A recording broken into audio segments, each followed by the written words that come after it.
Day 2 of the generic training, and again, I'm walking out feeling really confident. There were a lot of speakers this time. We had Anush first, who went over Jim's Jobs, which is an app that we can use to schedule clients, understand which clients we've got what day, do invoices, things like that.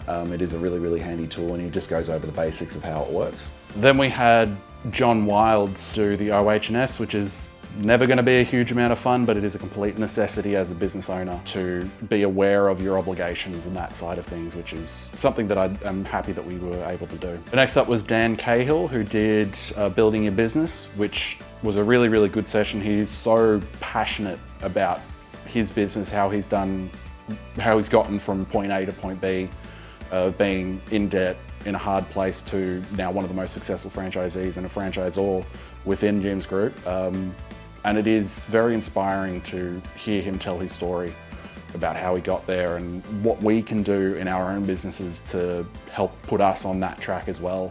So that was a really good one. We also had Matthew Watts, who gave us a few sessions. One that really stuck out to me was a resilience in business, which, yeah, you need to have a bit of a thick skin when you're first starting out in particular, but just to sort of be able to handle rejection, handle people turning you away, handle when things go wrong within the business, because it will.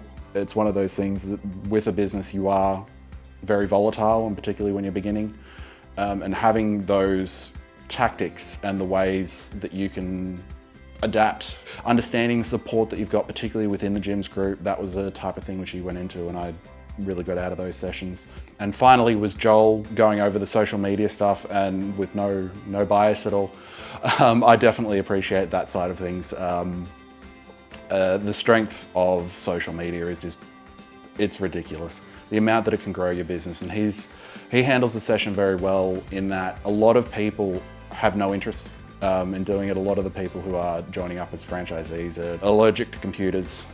So he lays it out in a very easy to understand manner, while also people who are a little bit more like, yes, what can I do? What are the applications that I can be using? What are the things that I can do? He lets you know all the tips and tricks, shows you examples of what's worked, what hasn't, that kind of thing. And yeah, it's a good day overall. I've really appreciated it, and it's sort of bring on day 3.